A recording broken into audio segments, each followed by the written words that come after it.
Yes, yes. Oh. Yes. Hope you're doing well.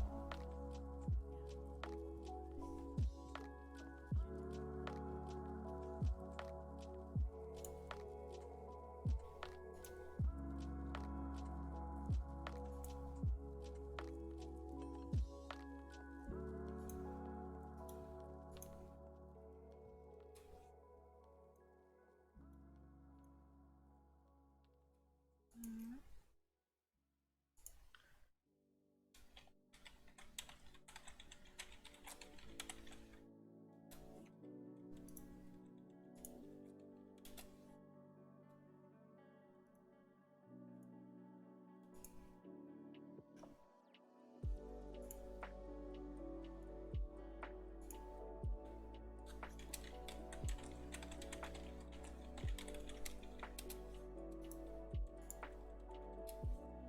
Oh, wait.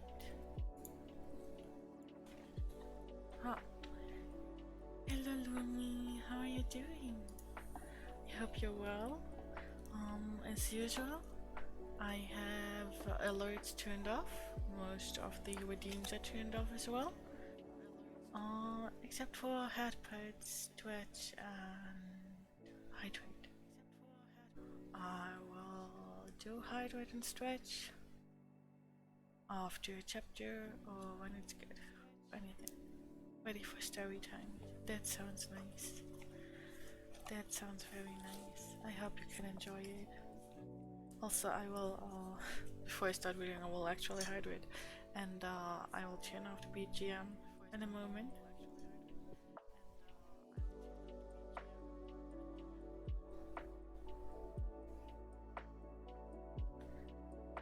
And I hope you will enjoy today. Oh, is voice okay? Or is voice too loud or too low? Uh, Thank you for the head pats, Tiana. Sounds good. Okay. Then let's start where we left off last time. 16. The Visitor. Imagine, if you can, what the rest of the evening was like. How they crouched by the fire which blazed and leaped and made so much of itself in the little grate. How they removed the covers of the dishes and found rich, hot, savory soup, which was a meal in itself, and sandwiches and toast and muffins, enough for both of them. The mug from the washstand was used as Becky's teacup, and the tea was so delicious that it was not necessary to pretend that it was anything but tea. They were warm and full-fed and happy. It was just like Sarah said, having found her strange good fortune real, she should give herself up to the enjoyment of it to the utmost. She had lived such a life of imaginings that she was quite equal to accepting any wonderful thing that happened, and almost to see it in a short time to find it bewildering. I don't know anyone in the world that could have done it, she said, but there has been someone, and here we are sitting by the fire, and it's true, and whoever it is, wherever they are, I have a friend, Becky. Someone is my friend. It cannot be denied that, as they sat before the blazing fire and ate the nourishing, comfortable food, they felt a kind of rapturous awe, and looked into each other's eyes with something like doubt. Do you think, Becky faltered once in a whisper, do you think it could melt away, miss? Hadn't we better be quick? She hastily crammed a sandwich into her mouth. If it was only a dream, kitchen manners would be overlooked. No, it won't melt away, said Sarah. I am eating this muffin, and I can taste it. You never really eat things in dreams. You only think you are going to eat them. Besides, I keep giving myself pinches, and I touched a hot piece of coal just now, on purpose. The sleepy comfort which at length almost overpowered them was a heavenly thing. It was the drowsiness of happy, well-fed childhood, and they sat in the fire glow and luxuriated in it until Sarah found herself turning to look at her transformed bed. There were even blankets enough to share with Becky. The narrow couch in the next attic was more comfortable that night than its occupant had ever dreamed that it could be. As she went out of the room, Becky turned upon the threshold and looked about her with devouring eyes. "If it ain't here in the morning, miss," she said, "it's been here tonight, anyways, and I shall never forget it." She looked at each particular thing, as if to commit it to memory. "The fire was there," pointing with her finger, "and the table was before it, and the lamp was there, and the light looked rosy red, and there was a satin cover on your bed, and a warm rug on the floor, and everything looked beautiful, and—" She paused a second, and laid her hand on her stomach, tenderly. "There was soup, and sandwiches, and muffins, there was." And with this conviction, a reality at least, she went away. Through the mysterious agency which works in schools and among servants, it was quite well known in the morning that Sarah Crewe was in horrible disgrace, that Ermengarde was under punishment, and that Becky would have been packed out of the house before breakfast, but that the scullery maid could not be dispensed with at once. The servants knew that she was allowed to stay, because Miss Minchin could not easily find another creature helpless and humble enough to work like a bound slave for so few shillings a week. The elder girls in the schoolroom knew that if Miss Minchin did not send Sarah away, it was for practical reasons of her own. "She's growing so fast and learning such a lot, somehow," said Jessie to Lavinia, "that she will be given classes soon. And Miss Minchin knows she will have to work for nothing. It was rather nasty of you, Lavy, to tell about her having fun in the garret. How did you find it out?" "I got it out of Lottie. She's such a baby she didn't know she was telling me. There was nothing nasty at all in speaking to Miss Minchin. I felt it my duty." Frigidly. She was being deceitful, and it's ridiculous that she should look so grand and be made so much of in her rags and tatters. What were they doing when Miss Minchin caught them? Pretending some silly thing. Ermengarde had taken up her hamper to share with Sarah and Becky. She never invites us to share things. Not that I care, but it's rather vulgar of her to share with servant girls in attics. I wonder Miss Minchin didn't turn Sarah out, even if she does want her for a teacher. If she was turned out, where would she go? Inquired Jessie, a trifle anxiously. How do I know? Snapped Lavinia. She looked rather queer when she comes into the schoolroom this morning. I should think after what's happened. She had no dinner yesterday, and she's not to have any today. Jessie was not as ill-natured as she was silly. She picked up her book with a little jerk. "Well, I think it's horrid," she said. "They've no right to starve her to death." When Sarah went into the kitchen that morning, the cook looked askance at her, and so did the housemaids. But she passed them hurriedly. She had, in fact, overslept herself a little, and as Becky had done the same, neither had had time to see the other, and each had come downstairs in haste. Sarah went into the scullery. Becky was violently scrubbing a kettle, and was actually gurgling a little song in her throat. She looked up with a wildly elated face. "It was there when awakened, miss. The blanket," she whispered excitedly. "It was as real as it was last night." "So was mine," said Sarah. "It is all there now, all of it. While I was dressing, I ate some of the cold things we left. Oh, Lois! Oh, Lois!" Becky uttered the exclamation in a sort of rapturous groan, and ducked her head over her kettle just in time as the cook came in from the kitchen. Miss Minchin had expected to see in Sarah, when she appeared in the schoolroom, very much what Lavinia had expected to see. Sarah had always been an annoying puzzle to her, because severity never made her cry or look frightened. When she was scolded, she stood still and listened politely with a grave face. When she was punished, she performed her extra tasks or went without her meals, making no complaint or outright sign of rebellion. The very fact that she never made an impudent answer seemed to Miss Minchin a kind of impudence in itself. But after yesterday's deprivation of meals, the violent scene of last night, the prospect of hunger today, she must surely have broken down. It would be strange indeed if she did not come downstairs with pale cheeks and red eyes and an unhappy, humbled face. Miss Minchin saw her for the first time when she entered the schoolroom to hear the little French class recite its lessons and superintended its exercises. And she came in with a springing step, color in her cheeks, and a smile hovering above the corners of her mouth. It was the most astonishing thing Miss Minchin had ever known. It gave her quite a shock. What was the child made of? What could such a thing mean? She called her at once to her desk. "You do not look as if you realize that you are in disgrace," she said. "Are you absolutely hardened?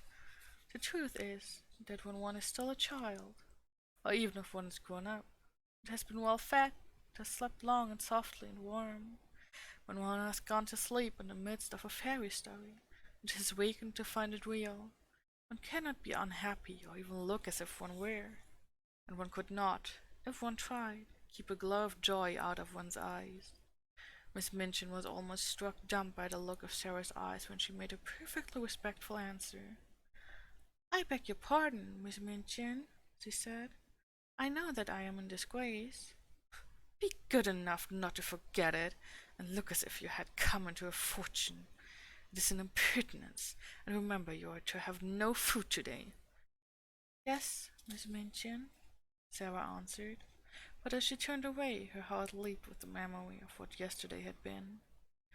If the magic had not saved me just in time, she thought, how horrible it would have been. "She can't be very hungry," whispered Lavinia. "Just look at her. Perhaps she's pretending she has had a good breakfast," with a spiteful laugh. "She's different from other people," said Jessie, watching Sarah with her claws. "Sometimes I'm a bit frightened of her." "Ridiculous thing!" ejaculated Lavinia. All through the day the light was in Sarah's face, and the color in her cheek. The servants cast puzzled glances at her, and whispered to each other, and Miss Amelia's small blue eyes wore an expression of bewilderment. What such an audacious look of well-being under Augustus' pleasure could mean, she could not understand. It was, however, just like Sarah's singular obstinate way. She was probably determined to brave the matter out. One thing Sarah had resolved upon as she thought things over. The wonders which had happened must be kept a secret, if such a thing were possible. If Miss Minchin should choose to mount to the attic again, of course all would be discovered. But it did not seem likely that she would do so for some time at least, unless she was led by suspicion. Ermengarde and Lottie would be watched with such strictness that they would not dare to steal out of their beds again. Ermengarde could be told the story and trusted to keep it secret. If Lottie made any discoveries, she could be bound to secrecy also. Perhaps the magic itself would help to hide its own marvels. But whatever happens, Sarah kept saying to herself all day, whatever happens, somewhere in the world there is a heavenly kind person who is my friend. My friend. If I never know who it is, if I never can even thank him, I shall never feel quite so lonely. All the magic was good to me. If it was possible for weather to be worse than it had been the day before, it was worse this day. Wetter, muddier, colder. There were more errands to be done. The cook was more irritable, and, knowing that Sarah was in disgrace, she was more savage.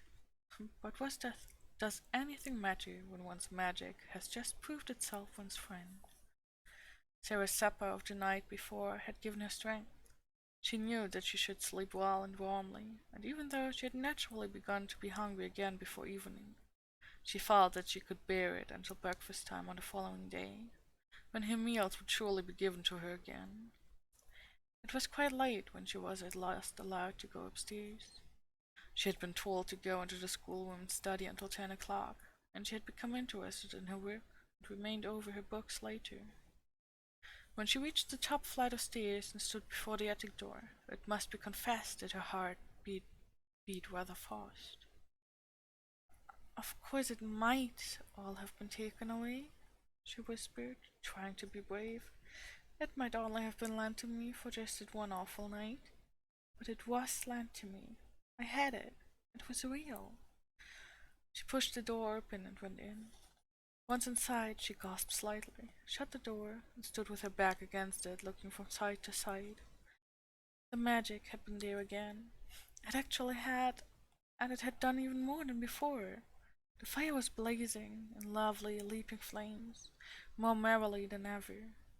A number of new things had been brought into the attic, which so altered the look of it that, if she had not been past doubting, she would have rubbed her eyes. Upon the low table another supper stood, this time with cups and plates for Becky as well as herself. A piece of bright, heavy, strange embroidery covered the battered mantel, and on it some ornaments had been placed. All the bare, ugly things which could be covered with draperies had been concealed and made to look quite pretty. Some odd materials of rich colors had been fastened against the wall with fine, sharp tacks, so sharp that they could be pressed into the wood and plaster without hammering. Some brilliant fans were pinned up, and there were several large cushions, big and substantial enough to use as seats. The wooden box was covered with a web, and some cushions lay on it, so that it wore quite the air of a sofa. Sarah slowly moved away from the door, and simply sat down and looked again. It is exactly like something fairy come true, she said. There isn't the least difference. I feel as if I might wish for anything, diamonds or bags of gold, and they would appear. That wouldn't be any stranger than this. Is this my garret? Am I the same cold, ragged, damp Sarah? And to think I used to pretend and wish there were fairies. The one thing I always wanted was to see a fairy story come true. I am living in a fairy story. I feel as if I might be a fairy myself, and able to turn things into anything else. She rose and knocked upon the wall for the prisoner in the next cell, and the prisoner came. When she entered she almost dropped in a heap upon the floor. For a few seconds she quite lost her breath. "Oh, alas!" she gasped. "Oh, alas, miss!" "You see," said Sarah.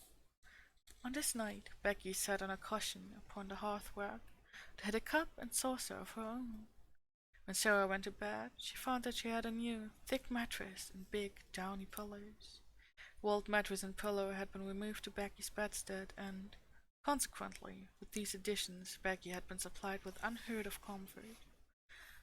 "Where does it all come from?" Becky broke forth once. "Laws, who does it, miss?"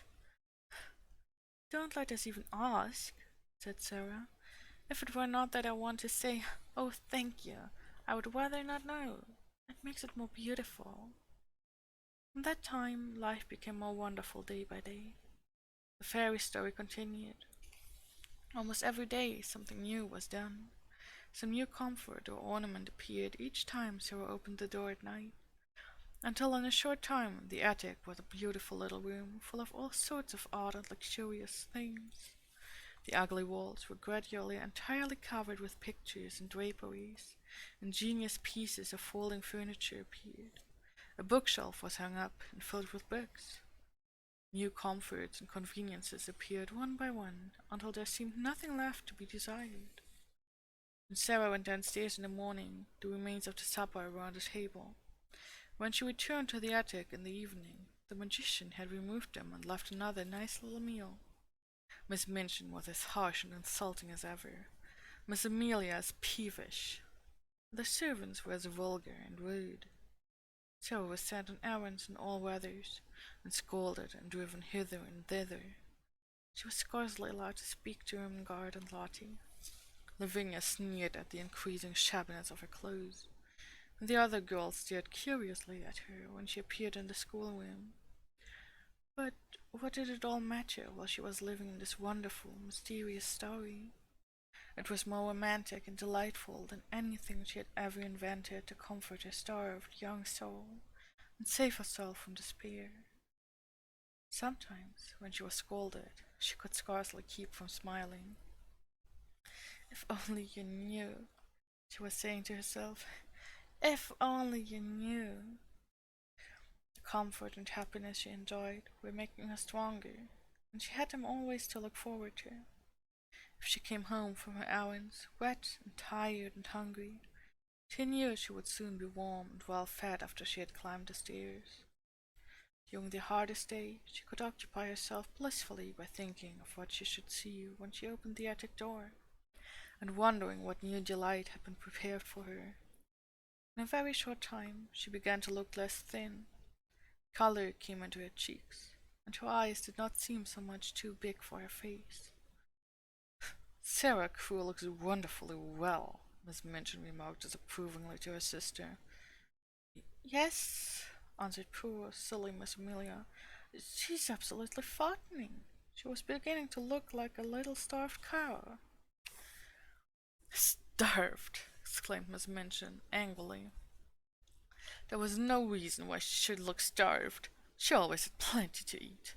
Of of course, agreed Miss Amelia, humbly, alarmed to find that she had as usual said the wrong thing. There is something very disagreeable in seeing that sort of thing in a child of her age, said Miss Minchin with haughty vagueness. What sort of thing? Miss Amelia ventured. It might almost be called defiance, answered Miss Minchin, feeling annoyed because she knew the thing she resented was nothing like defiance, and she did not know what other unpleasant term to use. The spirit and will of any other child would have been entirely humbled and broken by the changes she has had to submit to. But upon my word, she seems as little subdued as if she were a princess. Do you remember, put in the unwise Miss Amelia, what he said to you that day in the schoolroom about what you would do if you found out that she was... No, I don't, said Miss Minchin. Don't talk nonsense. But she remembered very clearly indeed. Very naturally, even Becky was beginning to look plumper and less frightened. She could not help it. She had her share in the secret fairy story, too.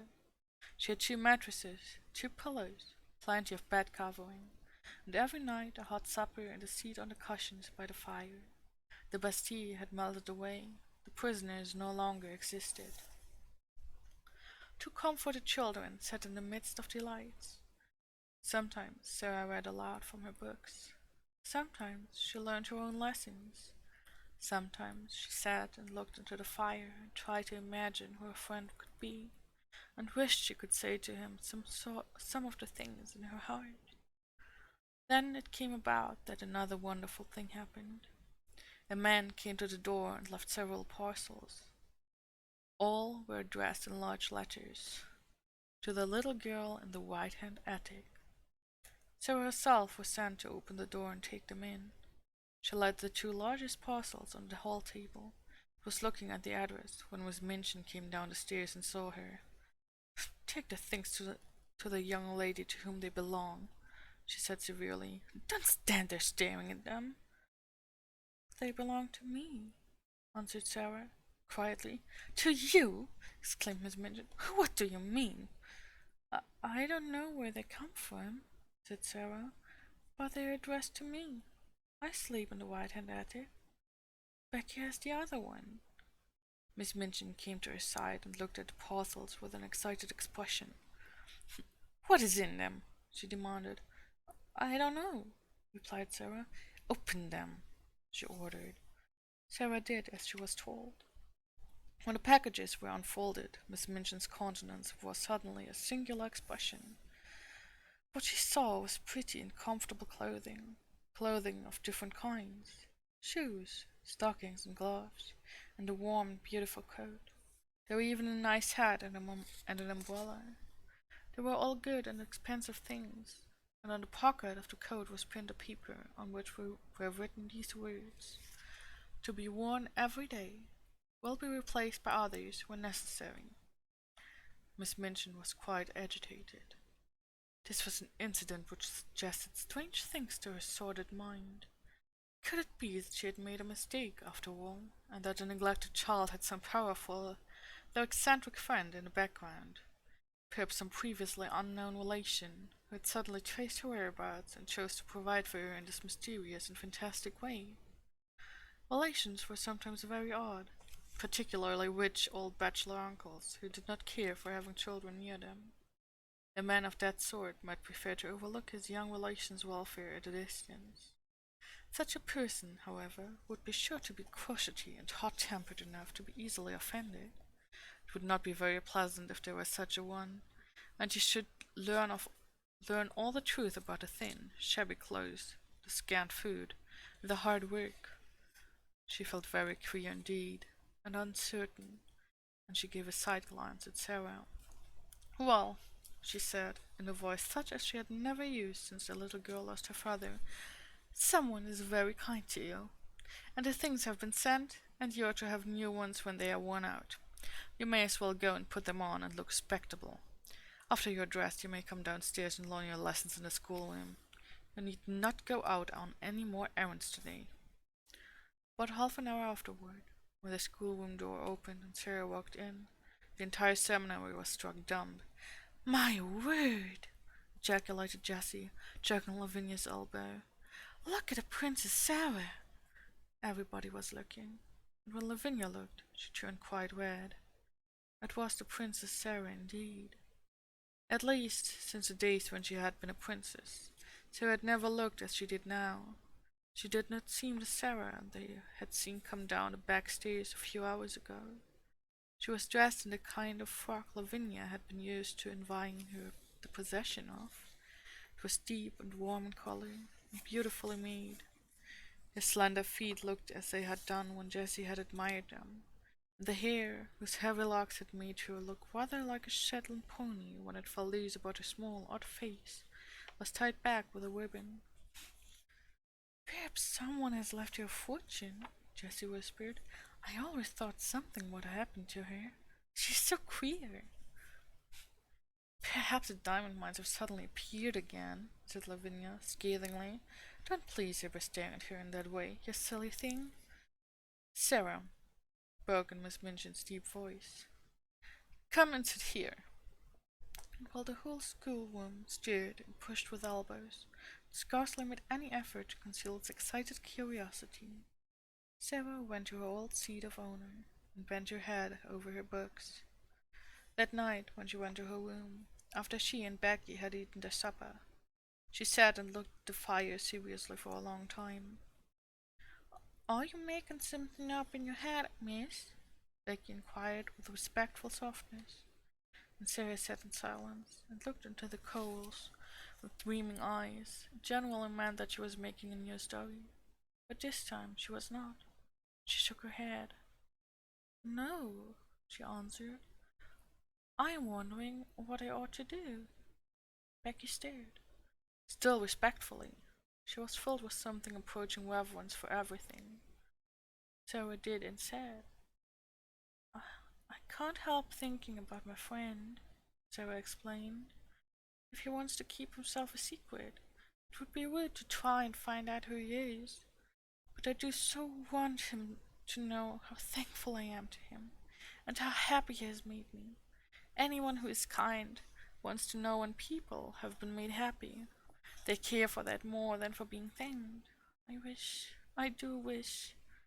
She stopped short, because her eyes at that instant fell upon something standing on a table in a corner. It was something she had found in the room when she came up to it only 2 days before. It was a little writing case, fitted with paper and envelopes and pens and ink.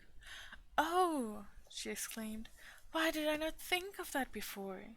She rose and went to the corner, and brought the case back to the fire. "I can write to him," she said joyfully, "and leave it on the table. Then perhaps the person who takes the things away will take it too. I won't ask him anything. He won't mind my thanking him, I feel sure." So she wrote a note. This is what she said. "I hope you will not think it is impolite that I should write this note to you when you wish to keep yourself a secret. Please believe I do not mean to be impolite or try to find out anything at all. Only I want to thank you for being so kind to me, so heavenly kind, and making everything like a fairy story. I am so grateful to you, and I am so happy. And so is Becky. Becky feels just as thankful as I do. It is all just as beautiful and wonderful to her as it is to me. We used to be so lonely and cold and hungry, and now, oh, just think what you have done for us. Please let me say just these words. It seems as if I ought to say them. Thank you, thank you, thank you. The little girl in the attic. The next morning she left us on the little table. In the evening it had been taken away with the other things. So she knew the magician had received it, and she was happier for the thought. She was reading one of her new books to Becky just before they went to their respective beds, when her attention was attracted by a sound at the skylight.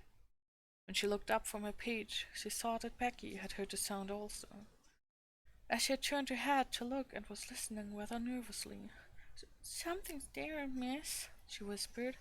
"Yes," Sarah said, slowly. "It sounds rather like a cat trying to get in." She left her chair and went to the skylight. It was a queer little sound she heard, like a soft scratching. She suddenly remembered something and laughed. She remembered a quaint little intruder who had made his way into the attic once before. She had seen him that very afternoon, sitting disconsolately on a table before a window in the Indian gentleman's house. "Suppose," she whispered in pleased excitement, "just suppose it was the monkey who got away again. Oh, I wish it was." She climbed on a chair, very cautiously raised the skylight, and peeped out. It had been snowing all day, and on the snow, quite near her, crouched a tiny, shivering figure whose small black face wrinkled itself piteously at sight of her. "It is the monkey!" she cried out. "He has crept out of the Lascar's attic, and he saw the light." Becky went to her side. "Are you going to let him in, miss?" she said. "Yes," Sarah answered joyfully. "It's too cold for monkeys to be out. They're delicate. I'll coax him in." She put a hand out delicately, speaking in a coaxing voice. She spoke to the sparrows and to Melchizedek, as if she were some friendly little animal herself. "Come along, monkey darling," she said. "I won't hurt you." He knew she would not hurt him. He knew it before she laid her soft, caressing little paw on him and drew him towards her.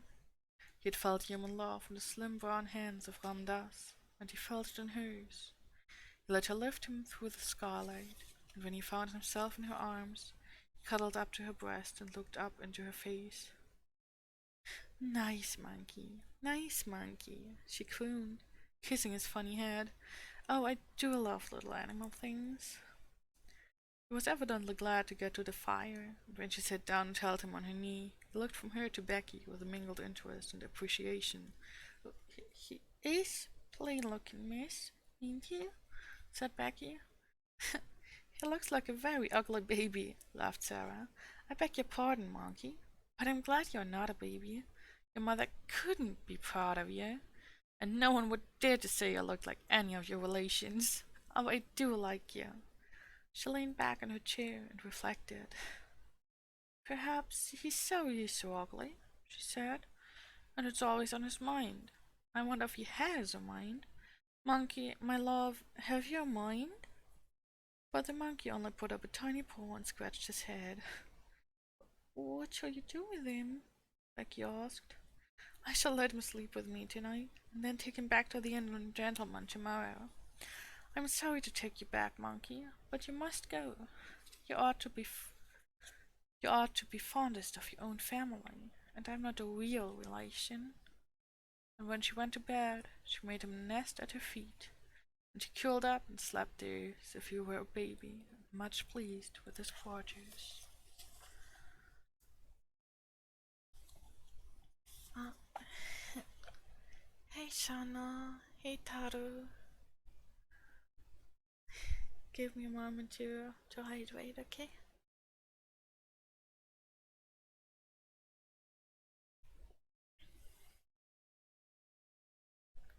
I hope you two are doing well too.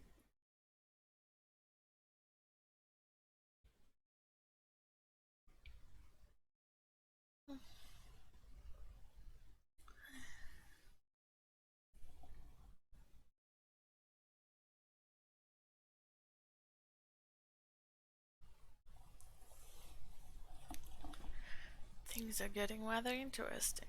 So it seems she will bring the monkey back in the next chapter. So,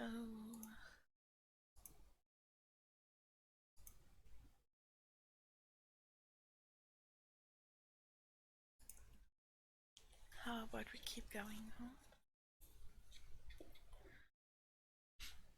17.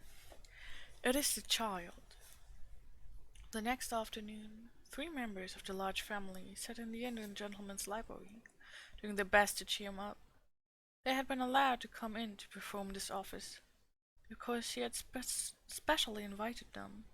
He had been living in a state of suspense for some time, and today he was waiting for a certain event very anxiously. This event was the return of Mr. Carmichael from Moscow. His stay there had been prolonged from week to week. On his first arrival there, he had not been able satisfactorily to trace the family he had gone in search of. When he felt at last sure that he had found them and had gone to their house, he had been told that they were absent on a journey. His efforts to reach them had been unavailing, so he had decided to remain in Moscow until their return. Mr. Carrisford sat in his reclining chair, and Janet sat on the floor beside him. He was very fond of Janet. Nora had found a footstool, and Donald was astride the tiger's head, which ornamented the rug made of the animal's skin. It must be owned that he was riding it rather violently. "Don't chirrup so loud, Donald," Janet said. "When you come to cheer an old person up, you don't cheer him up at the top of your voice. Perhaps cheering up is too loud, Mr. Carrisford?" Turning to the Indian gentleman, but he only patted her shoulder. "No, it isn't," he answered, "and it keeps me from thinking too much." "I'm going to be quiet," Donald shouted. "We'll all be as quiet as mice." "Mice don't make a noise like that," said Janet. Donald made a bridle of his handkerchief and bounced up and down on the tiger's head. "A whole lot of mice might," he said cheerfully. "1,000 mice might." "I don't believe 50,000 mice would," said Janet severely, "and we have to be as quiet as one mouse." Mr. Carrisford laughed and patted her shoulder again.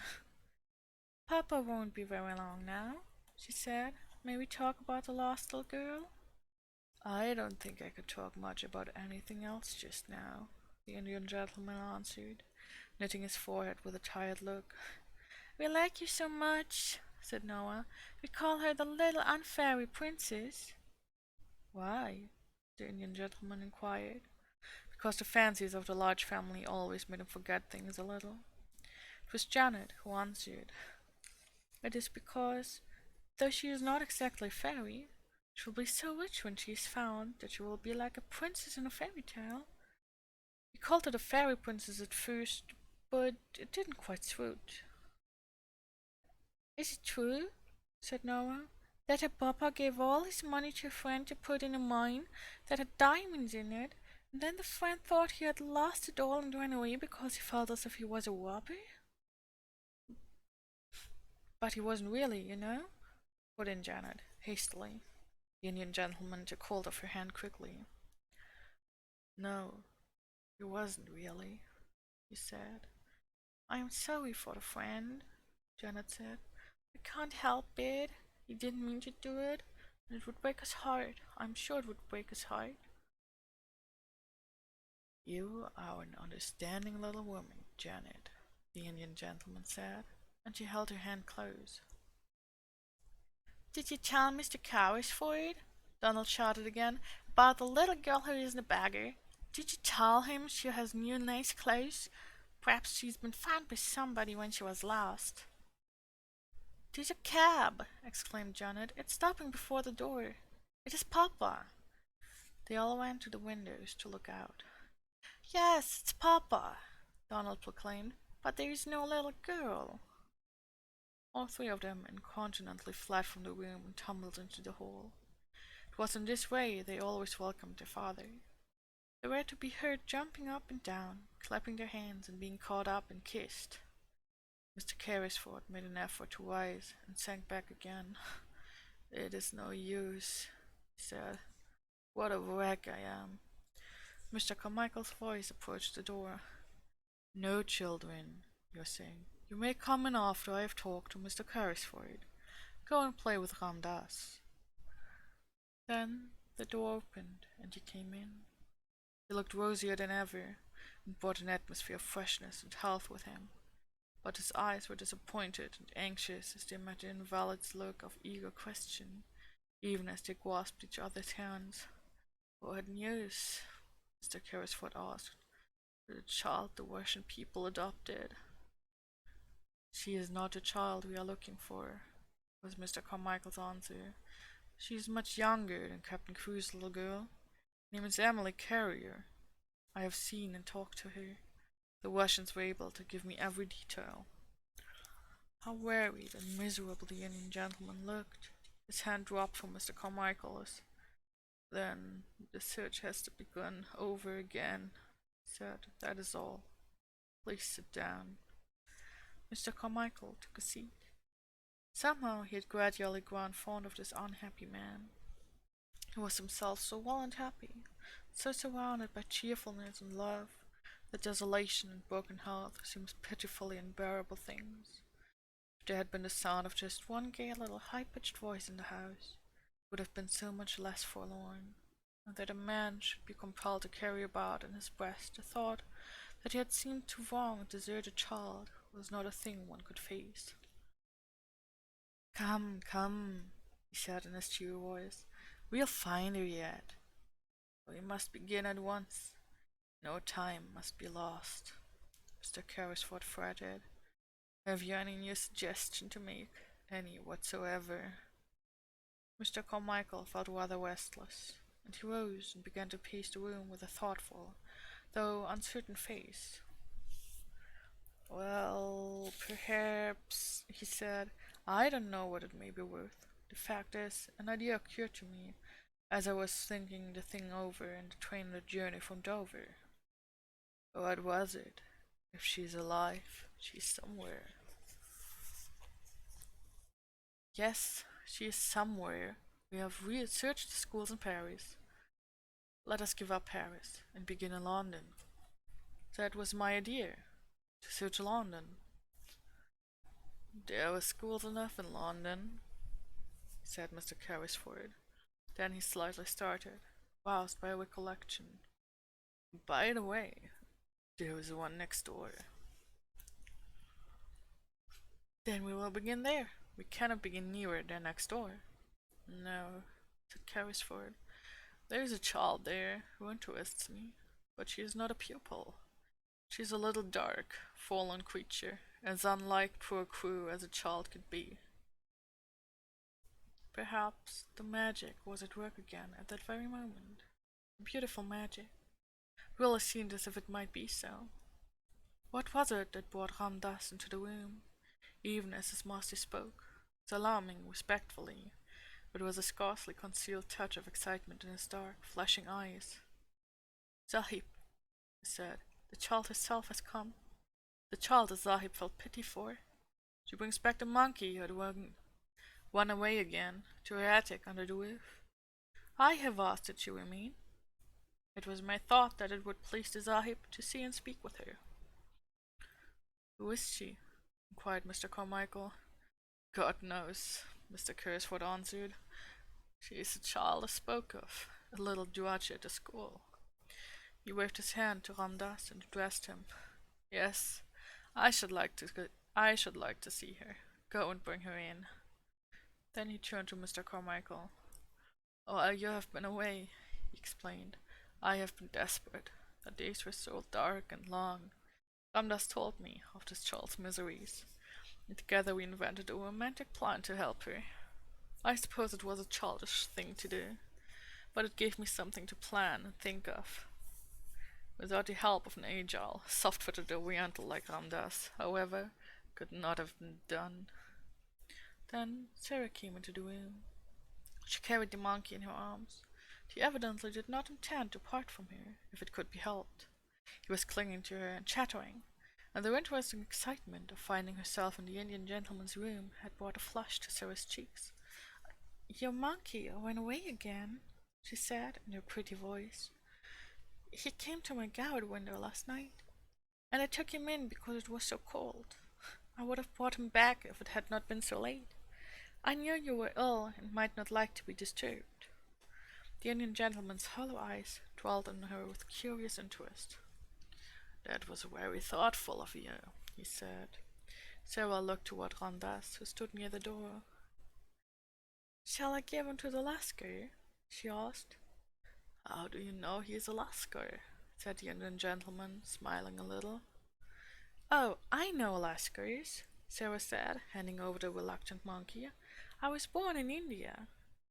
The Indian gentleman sat upright so suddenly, with such a change of expression, that she was for a moment quite startled. You were born in India? He exclaimed. Were you? Come here. And he held out his hand. Sarah went to him and laid her hand in his. As he seemed to want to take it, she stood still, and her green-grey eyes met his wonderingly. Something seemed to be the matter with him. You live next door? He demanded.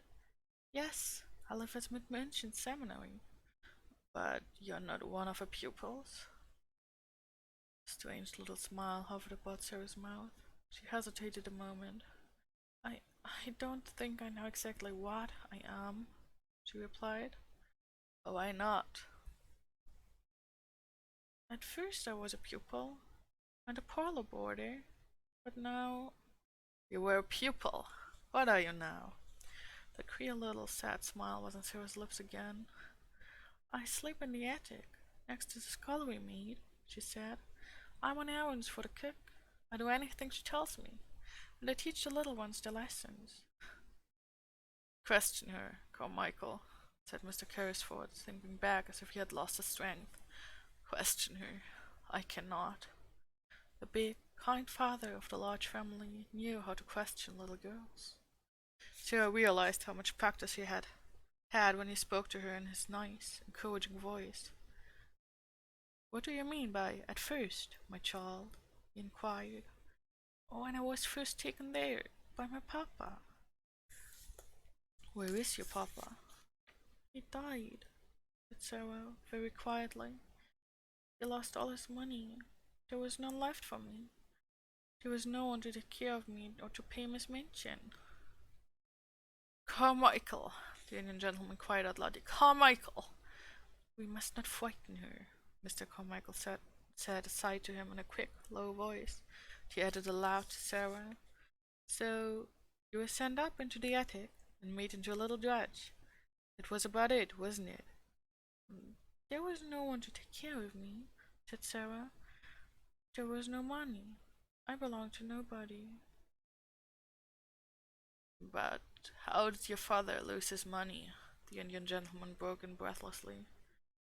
He did not lose it himself, Sarah answered, wondering still more each moment. He had a friend he was very fond of. He was very fond of him.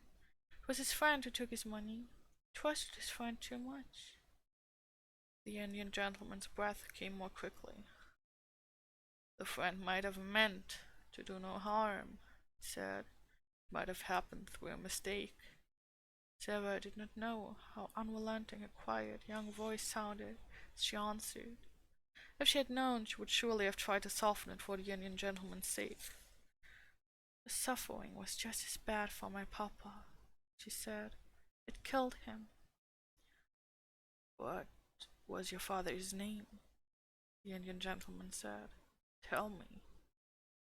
His name was Ralph Crewe, Sarah answered, feeling startled. Captain Crewe died in India. The haggard face contracted, and Ramdas sprang to his master's side. Carmichael, the invalid gasped. It is the child. The child. For a moment, Sarah thought he was going to die. Ramdas poured out drops from a bottle and held them to his lips. Sarah stood near, trembling a little. She looked in a bewildered way at Mr. Carmichael. What child am I? She faltered. He was your father's friend, Mr. Carmichael answered her. Don't be frightened. We've been looking for you for 2 years. Sarah put her hand up to her forehead, and her mouth trembled. She spoke as if she were a dream. in a dream. And I was at Minchin's all the while, she half whispered, just on the other side of the wall. 18. I tried not to be. It was pretty, comfortable Mrs. Carmichael who explained everything. She was sent for at once, and came across the square to take Sarah into her warm arms, make clear to her all that had happened. The excitement of the totally unexpected discovery had been temporarily almost overpowering to Mr. Carrisford in his weak condition. "Upon my word," he said faintly to Mr. Carmichael, and it was suggested that the little girl should go into another room. "I feel as though I do not want to lose sight of her." "I will take care of her," Janet said, "and Mamma will come in a few minutes." And it was Janet who led her away. "We're so glad you're found," she said. "You don't know how glad we are that you're found." Donald stood with his hands in his pocket and gazed at Sarah with reflecting and self-reproachful eyes. "If I just asked what your name was when I gave you my 6 pence," he said, "you would have told me you were Sarah Crewe, and then you would have been found in a minute." Then Mrs. Carmichael came in. She looked very much moved, and suddenly took Sarah in her arms and kissed her. "You look bewildered, poor child," she said, "and this is not to be wondered at." Sarah could only think of one thing. "Was he," she said, with a glance toward the closed door of the library, "was he the wicked friend? Oh, do tell me." Mrs. Carmichael was crying as she kissed her again. She felt as if she ought to be kissed very often, because she had not been kissed for so long. "He was not wicked, my dear," she answered. "He did not really lose your papa's money. He only thought he had lost it. Because he loved him so much, his grief made him so ill that for a time he was not in his right mind. He almost died of brain fever, and long before he began to recover, your poor papa was dead." "And he did not know where to find me," murmured Sarah, "and I was so near." Somehow she could not forget that she had been so near. "He believed you were in school in France," Mrs. Carmichael explained, "and he was continually misled by false clues. He has looked for you everywhere, and he saw you pass by, looking so sad and neglected. He did not dream that you were his friend's poor child. But because you were a little girl too, he was sorry for you, wanted to make you happier. He told Ramdas to climb into your attic window and try to make you comfortable." Sarah gave a start of joy. Her whole look changed. "Did Ramdas bring the things?" she cried out. "Did he tell Ramdas to do it? Did he make the dream that came true?" "Yes, my dear, yes. He is kind and good, and he was sorry for you, for little lost Sarah Crewe's sake." The library door opened. Mr. Carmichael appeared, calling Sarah to him with a gesture. "Mr. Carrisford is better already," he said. "He wants you to come to him." Sarah did not wait. When the Indian gentleman looked at her as she entered, he saw that her face was all alight. She went and stood before his chair, with her hands clasped together against her breast. "You sent the things to me," she said in a joyful, emotional little voice. "The beautiful, beautiful things. You sent them." "Yes, poor, dear child, I did," he answered her. He was weak and broken with long illness and trouble, but he looked at her with the look she remembered in her father's eyes, that look of loving her and wanting to take her in his arms. He made her kneel down by him, just as she used to kneel by her father when they were the dearest friends and lovers in the world. "Then it is you who are my friend," she said. "It is you who are my friend." And she dropped her face on his thin hand and kissed it again and again. "The man will be himself again in 3 weeks," Mr. Carmichael said aside to his wife. "Look at his face already." In fact, he did look changed. Here was the little missus, and he had new things to think of and plan for already. In the first place, there was Miss Minchin. She must be interviewed and told of the change which had taken place in the fortunes of her pupil. Sarah was not to return to the seminary at all. The Indian gentleman was very determined upon that point. She must remain where she was. Mr. Carmichael should go and see Miss Minchin himself. "I am glad I need not go back," said Sarah. "She will be very angry. She does not like me, though perhaps it is my fault, because I do not like her." But, oddly enough, Miss Minchin made it unnecessary for Mr. Carmichael to go to her, by actually coming in search of her pupil herself. She had wanted Sarah for something, and on inquiry had heard an astonishing thing. One of the housemaids had seen her steal out of the area with something hidden under her cloak.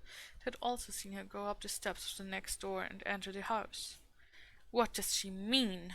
cried Miss Minchin to Miss Amelia. I don't know, I'm sure, sister," answered Miss Amelia, "unless she has made friends with him because he has left in India." "It would be just like her to thrust herself upon him and try to gain his sympathies in some such impertinent fashion," said Miss Minchin. "She must have been in the house for 2 hours. I will not allow such presumption. I shall go and inquire into the matter and apologize for her intrusion." Sarah was sitting on a footstool close to Mr. Carrisford's knee, listening to some of the many things he felt it necessary to try to explain to her, when Ram Das announced the visitor's arrival. Sarah rose involuntarily and became rather pale, but Mr. Carrisford saw that she stood quietly, showed none of the ordinary signs of child terror. Miss Minchin entered the room with a sternly dignified manner. She was correctly and well dressed, and rigidly polite. "I am so sorry to disturb Mr. Carrisford," she said, "but I have explanations to make.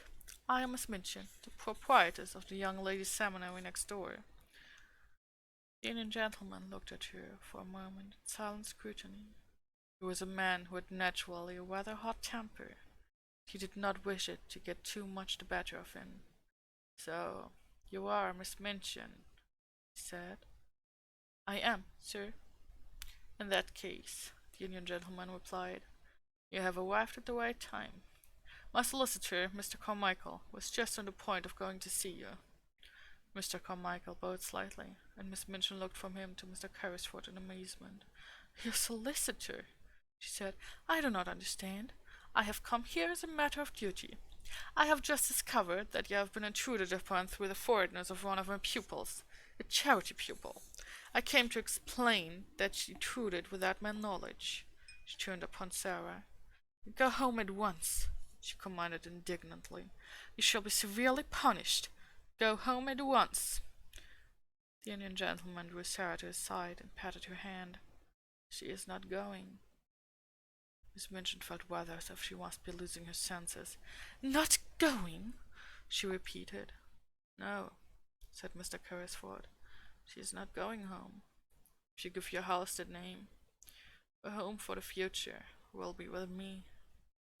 Miss Minchin fell back in amazed indignation. "Oh, thank you, Bishop." "With you? With you, sir? What does this mean?" "Kindly explain the matter, Carmichael," said the Indian gentleman, "and get it over as quickly as possible." And he made Sarah sit down again, and held her hands in his, which was another trick of her papa's. Then Mr. Carmichael explained, in the quiet, level-toned, steady manner of a man who knew his subject, and all its legal significance, which was a thing Miss Minchin understood as a businesswoman and did not enjoy. "Mr. Carrisford, madam," he said, "was an intimate friend of the late Captain Crewe. He was his partner in certain large investments. The fortune which Captain Crewe supposed he had lost has been recovered, and is now in Mr. Carrisford's hands." "The fortune!" cried Miss Minchin, and she really lost color as she uttered the exclamation. "Sarah's fortune!" "It will be Sarah's fortune," replied Mr. Carmichael, rather coldly. "It is Sarah's fortune now, in fact. Certain events have increased it enormously. The diamond mines have retrieved themselves." The diamond mines!" Miss Minchin gasped out. If this was true, nothing so horrible, she felt, had ever happened to her since she was born. The diamond mines, Mr. Carmichael repeated. He could not help adding with a rather sly, lawyer-like smile, "There are not many princesses, Miss Minchin, who are richer than your little charity pupil, Sarah Crewe, will be. Mr. Carrisford has been searching for her for nearly 2 years. He has found her at last, and he will keep her." After which he asked Miss Minchin to sit down while he explained matters to her fully. He went into such detail as was necessary to make it quite clear to her that Sarah's future was an assured one, and that what had seemed to be lost was to be restored to her tenfold. Also that she had in Mr. Carrisford a guardian as well as a friend. Miss Minchin was not a clever woman, and in excitement she was silly enough to make one desperate effort to regain what she could not help seeing she had lost through a worldly folly. "He found her under my care," she protested. "I have done everything for her, but for me she should have starved in the streets." Here the Indian gentleman lost his temper. "As to starving in the streets," he said, "she might have starved more comfortably there than in your attic." "Captain Crewe left her in my charge," Miss Minchin argued. "She must return to it until she is of age. She can be a parlour boarder again. She must finish her education. The law will interfere in my behalf." "Come, come, Miss Minchin," Mr. Carmichael interposed.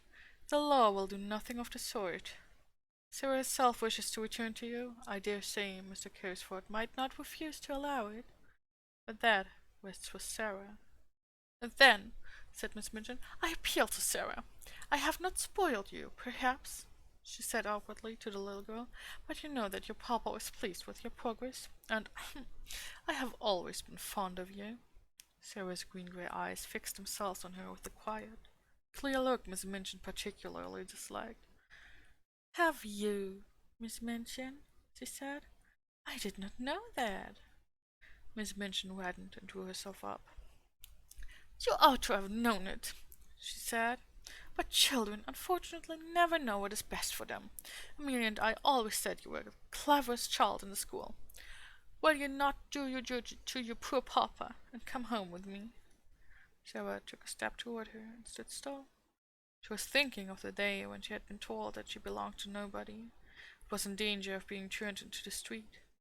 She was thinking of the cold, hungry hours she had spent alone with Emily and Maggie Seddock in the attic. She looked Miss Minchin steadily in the face. "You know why I will not go home with you, Miss Minchin," she said. "You know quite well." A hot flush showed itself on Miss Minchin's hard, angry face. "You will never see your companions again," she began. "I will see that Ermengarde and Lottie are kept away." Mr. Carmichael stopped her with polite firmness. "Excuse me," he said. "She will see anyone she wishes to see. Parents of Miss Crewe's fellow pupils are not likely to refuse her invitations to visit her at her guardian's house. Mr. Carrisford will attend to that." It must be confessed that even Miss Minchin flinched. This was worse than the eccentric bachelor uncle who might have a peppery temper and be easily offended at the treatment of his niece. A woman of sordid mind could easily believe that most people would not refuse to allow their children to remain friends with the little heiress of diamond mines. And if Mr. Carrisford chose to tell certain of her patrons how unhappy Sarah Crewe has been made, many unpleasant things might happen. "You have not undertaken an easy charge," she said to the Indian gentleman as she turned to leave the room. "You will discover that very soon. The child is neither truthful nor grateful. I suppose," to Sarah, "that you feel now that you are a princess again." Sarah looked down and flushed a little, because she thought her pet fancy might not be easy for strangers, even nice ones, to understand at first. "I tried not to be anything else," she answered in a low voice. "Even when I was coldest and hungriest, I tried not to be." "Now it will not be necessary to try," said Miss Minchin acidly, as Ramdas salaamed her out of the room. Oh gosh, I need to drink bed.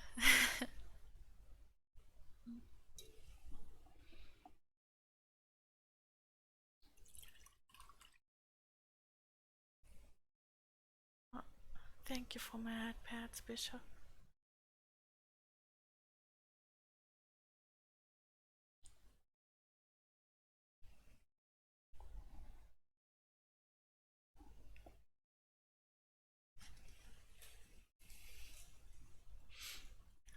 She returned home and, going to her sitting room, sent at once for Miss Amelia. She sat closeted with her all the rest of the afternoon, and it must be admitted that poor Miss Amelia passed through more than one bad quarter of an hour. She shed a good many tears, and mopped her eyes a good deal. One of her unfortunate remarks almost caused her sister to snap her head entirely off, but it resulted in an unusual manner. "I'm not as clever as you, sister," she said, "and I am always afraid to say things to you for fear of making you angry. Perhaps if I were not so timid, it would be better for the school and for both of us. I must say I've often thought it would have been better if you had been less severe and so cruel. And I had seen that she was decently dressed and more comfortable. I know she was worked too hard for a child of her age.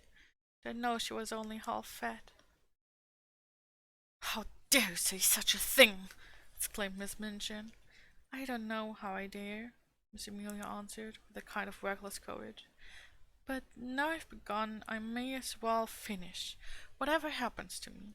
The child was a clever child, and a good child, and she would have paid you for any kindness you had shown her. But you didn't show her any.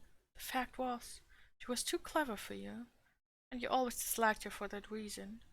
She used to thieve through both of us." "Amelia!" gasped her infuriated elder, looking as if she would box her ears and knock her cap off, as she had often done to Becky. But Miss Amelia's disappointment had made her hysterical enough to not care what occurred next.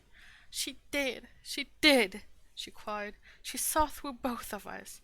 She saw that you were hard-hearted, worldly women, and that I was a weak fool, and that we were both of us vulgar and mean enough to grovel on our knees for her money, and behave ill to her because it was taken from her, though she behaved herself like a little princess, even when she was a beggar. She did, like a little princess."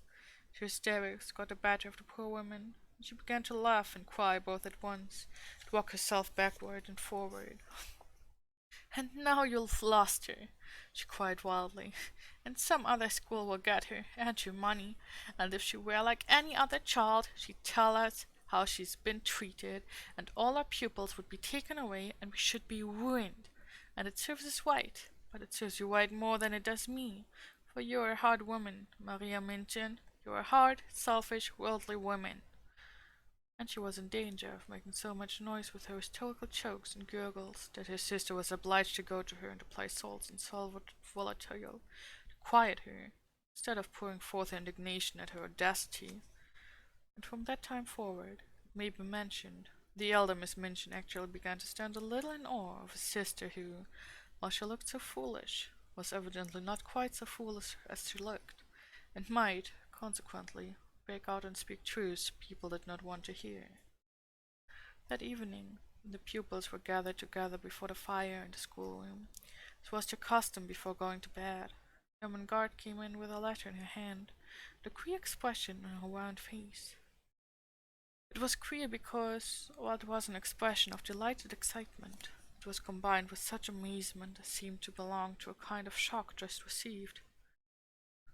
"What is the matter?" cried two or three voices at once. "Is it anything to do with the row that has been going on?" said Lavinia, eagerly. "There has been such a row in Miss Minchin's room. Miss Amelia has had something like hysterics, and has had to go to bed." Ermengarde answered him slowly, as if she were half stunned. "I have just had this letter from Sarah," she said, holding it out to let him see what a long letter it was. "From Sarah!" Every voice joined in that exclamation. "Where is she?" almost shrieked Jessie. "Next door," said Ermengarde, "with the Indian gentleman." Where? Has she been sent away? Does Miss Minchin know? What's the row about?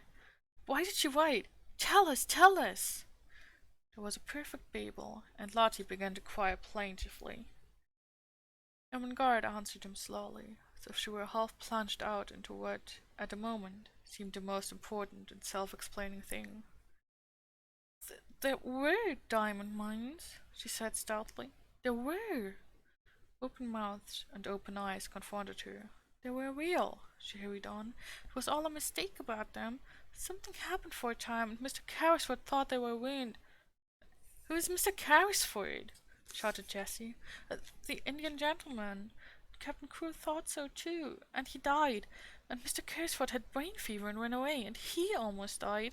But he did not know where Sarah was, and it turned out that there were millions and millions of diamonds in the mines, and half of them belonged to Sarah, and they belonged to her when she was living in the attic with no one but Melchizedek for a friend, and the cook ordering her about. Mr. Carrisford found her this afternoon. He has got her in his home. And she will never come back, and she will be more a princess than she ever was, 150,000 times more. I am going to see her tomorrow afternoon. There. Even Miss Minchin herself could scarcely have controlled the uproar after this. And though she heard the noise, she did not try. She was not in the mood to face anything more than she was facing in her room, while Miss Amelia was weeping in bed. She knew that the news had penetrated the walls in some mysterious manner, that every servant and every child would go to bed talking about it. So until almost midnight, the entire seminary, realizing somehow that all the rules were laid aside, crowded round Ermengarde in the schoolroom, and heard read and reread the letter containing a story which was quite as wonderful as any Sarah herself had ever invented, which had the amazing charm of having happened to Sarah herself and the mystic Indian gentleman in the very next house. Becky, who had heard it also, managed to creep upstairs earlier than usual. She wanted to get away from people and go and look at the little magic room once more. She did not know what would happen to it. It was not likely that it would be left to Miss Minchin. It would be taken away, and the attic would be bare and empty again. Glad as she was for Sarah's sake, she went up the last flight of stairs with a lump in her throat and tears blurring her sight. There would be no fire tonight. No rosy lamp, no supper, and no princess sitting in the glow reading or telling stories. No princess. She choked down a sob as she pushed the attic door open, and then she broke into a low cry. The lamp was flushing the room. The fire was blazing. The supper was waiting. And Ram Dass was standing, smiling into her startled face. Mrs. Sahib remembered, he said. She told the Sahib all. She wished you to know the good fortune which has befallen her. Behold the letter on the tray. She has written. She did not wish that you should go to sleep unhappy. Sahib commands you to come to him tomorrow. You are to be the attendant of Mrs. Sahib. Tonight take these things back over the roof. And having said this with a beaming face, he made a little salam and slipped through the skylight with an agile silentness of movement which showed Becky how easily he had done it before.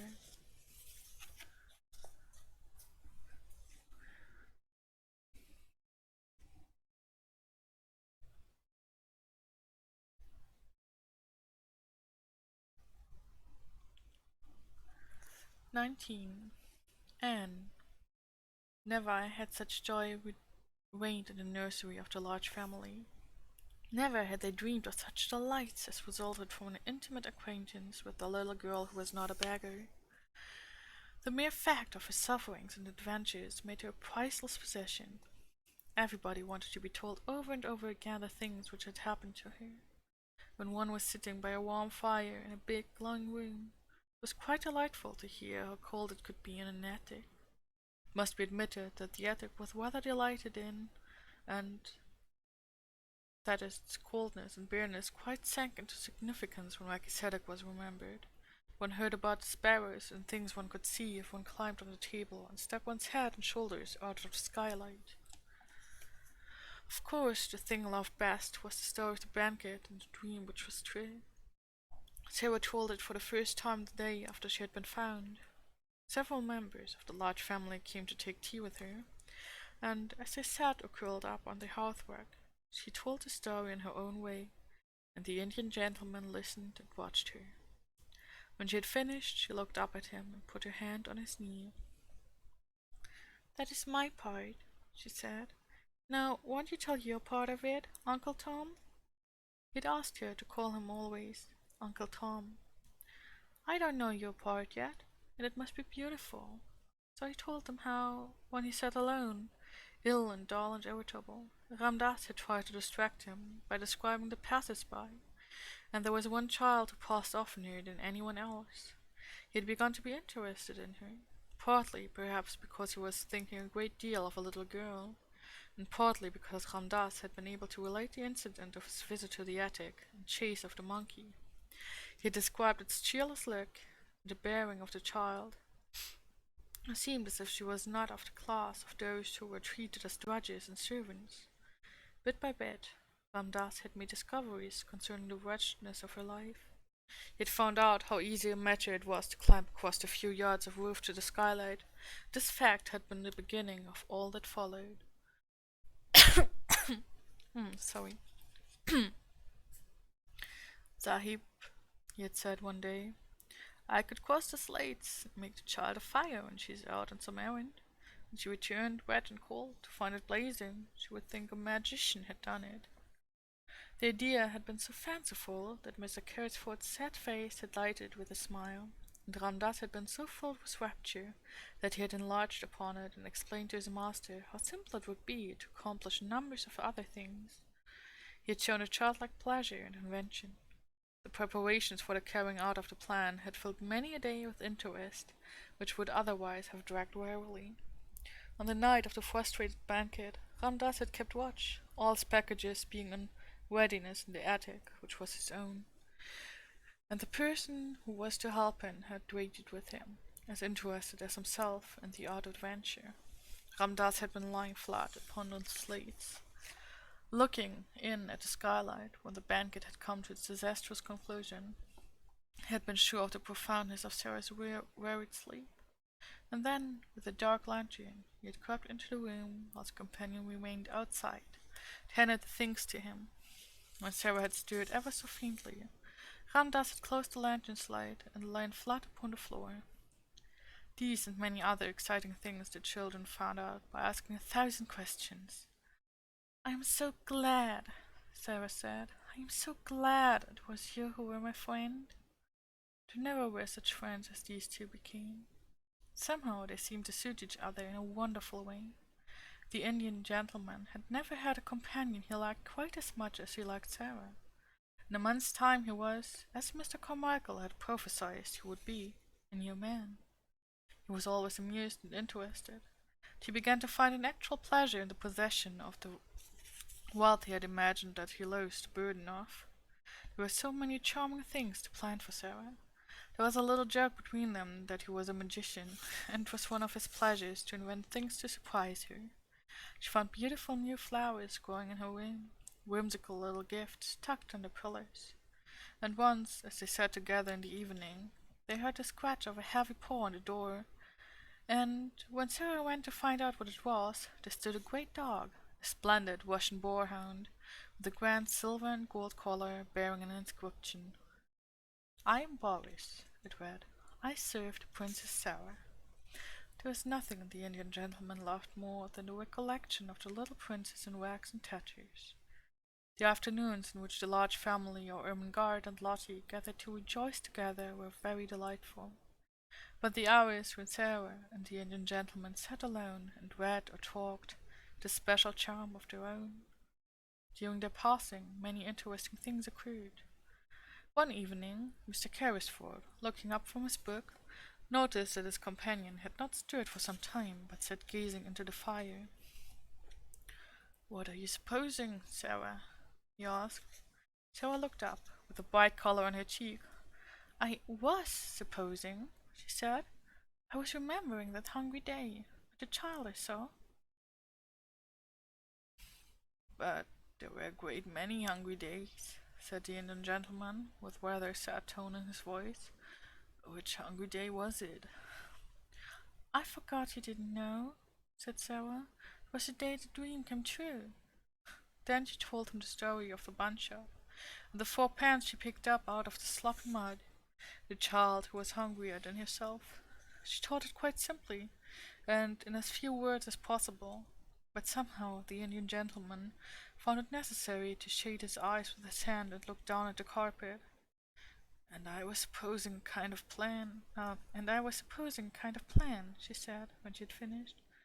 I was thinking I should like to do something. What was it? Said Mr. Carrisford in a low tone. You may do anything you like to do, Princess.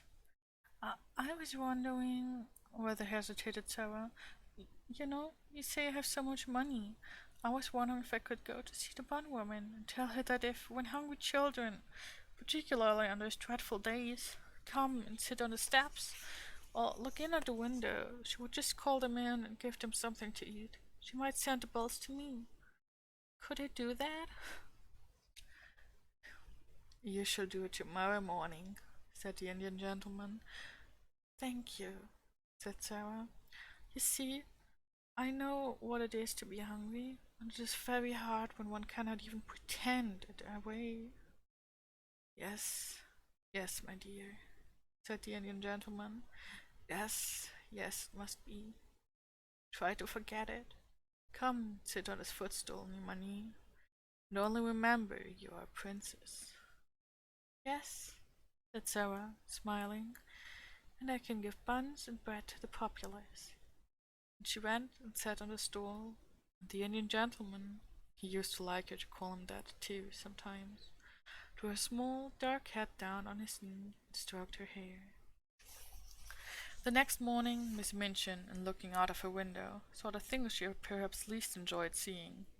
The Indian gentleman's carriage, with its tall horses, drew up before the door of the next house, and its owner and a little figure, warm with soft, rich furs, descended the steps to get into it.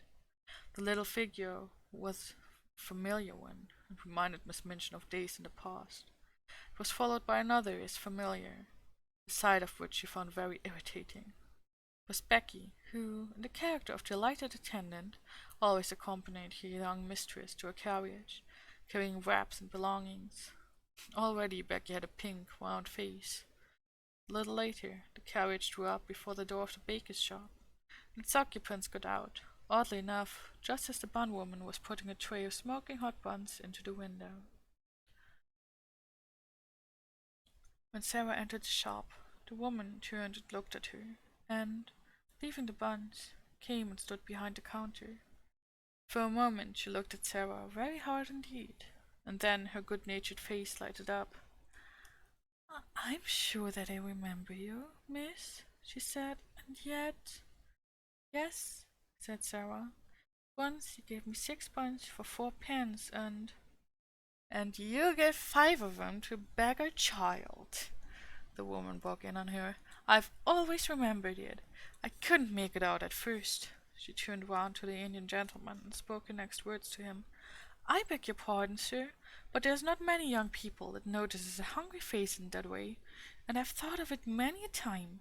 Excuse the liberty, miss," to Sarah, "but you look rosy and, well, better than you did that—" "I am better, thank you," said Sarah, "and I am much happier. I have come to ask you to do something for me." "Me, miss!" exclaimed the bun-woman, smiling cheerfully. "Why, bless you! Yes, miss, what can I do?" And then Sarah, leaning on the counter, made her little proposal concerning the dreadful days and the hungry waifs and the buns. The woman watched her, listened with an astonished face. "Why, bless me!" she said again when she had heard it all. "It'll be a pleasure to me to do it. I am a working woman myself, cannot afford to do much on my own account, and there's sights of trouble on every side. But if you'll excuse me, I'm bound to say I've given away many a bit of bread since that wet afternoon, just along thinking of you. And how wet and cold you was, and how hungry you looked, and yet you gave away your hot buns as if you was a princess." The Indian gentleman smiled involuntarily at this, and Sarah smiled a little too, remembering what she had said to herself when she put the buns down on the waveness child's ragged lap. "She looked so hungry," she said. "She was even hungrier than I was." "She was starving," said the woman. "Many's the time she's told me of it since. How she sat there in the wet and felt as if a wolf was tearing at her poor young insides." "Oh, have you seen her since then?" exclaimed Sarah. "Do you know where she is?" "Yes, I do," answered the woman, smiling more good-naturedly than ever. "Why, she's in that there back room, miss, and has been for a month, and a decent well-meaning girl she's going to turn out. It's such a help to me in the shop and in the kitchens as you'd scarce believe. knowing how she's lived. She stepped to the door of the little back parlor and spoke. And the next minute, a girl came out and followed her behind the counter. And actually, it was the beggar child, clean and neatly clothed, and looking as if she had not been hungry for a long time. She looked shy, but she had a nice face, now that she was no longer a savage. The wild look had gone from her eyes. She knew Sarah in an instant, and stood and looked at her as if she could never look enough. You see, said the woman, I told her to come when she was hungry, and when she'd come I'd give her odd jobs to do, and I found she was willing and somehow got to like her. And the end of it was, I've given her a place and a home, and she helps me and behaves well, and is as thankful as a girl can be. Her name's Anne, she has no other. Children stood and looked at each other for a few minutes, and then Sarah took her hand out of her muff and held it out across the counter, and Anne took it, and they looked straight into each other's eyes. I am so glad, said Sarah, and I have just thought of something. Perhaps Mrs. Brown will let you be the one to give the buns and bread to the children. Perhaps you would like to do it, because you know what it is to be hungry, too. Yes, miss, said the girl, and somehow Sarah felt as if she understood her, though she said so little, and only stood still and looked after her as she went out of the shop with the Indian gentleman. They got into the carriage and drove away.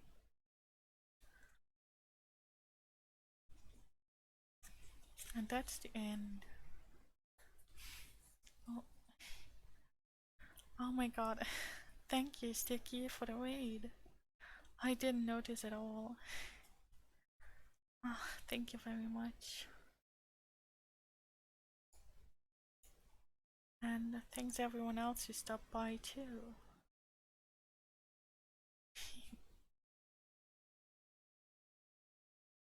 Thank you for the headpads. Also, thank you for the hide, weight, and stretch redeems, Sticky. I will. Uh, I will drink and I will stretch. Also, good night, Sticky. If you go to bed now, I'm finished with reading. As soon as the book is at its end.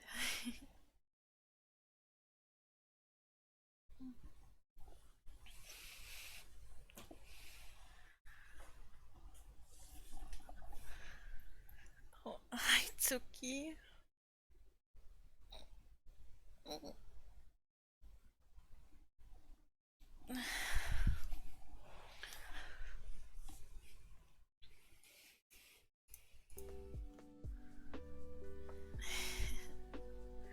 Thank you all for coming to listen to this story. As I just said, the story is at an end here. And I hope you enjoyed it. I know most of you didn't listen to all of it, but if you want, it is a neat little book. There's a lot of versions of the story and a lot of adaptations. There's been at least one TV series I know. There's manga and comics of the story, different children's books, and it's lovely. So if you'd like to check that out at some point, I'd be glad. As for tomorrow, I will be doing a long stream. I'm not quite sure what I'll be doing yet. I might just be playing a game and having some special redeems for the stream tomorrow. Yeah, I will start at 3 p.m. GMT plus 2. Oh. Not today. Today's a reading stream. I won't put that right now, but it will be there tomorrow. I promise. Shauna, it will be there tomorrow. And there will be some other redeems. I will put I will discount the song redeem and put different songs to choose from. There will be a doodle slash sketch redeem, and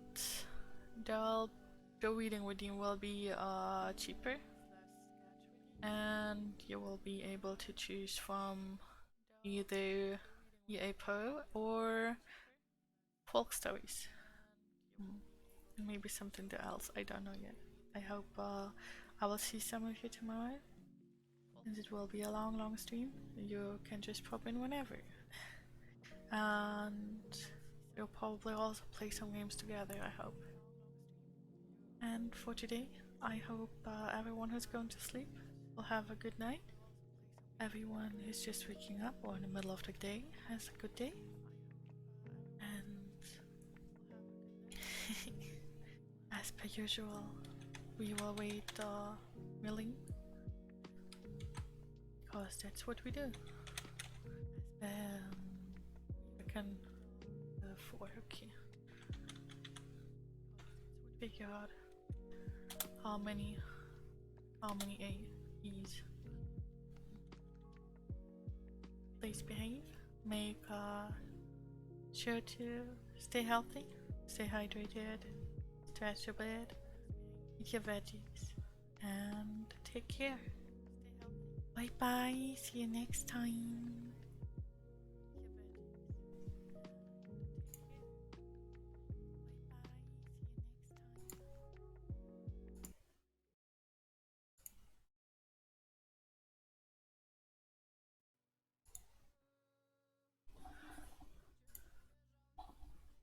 Oh my god, you guys, it reminds me of Tokyo Revenger. Tokyo Revenger?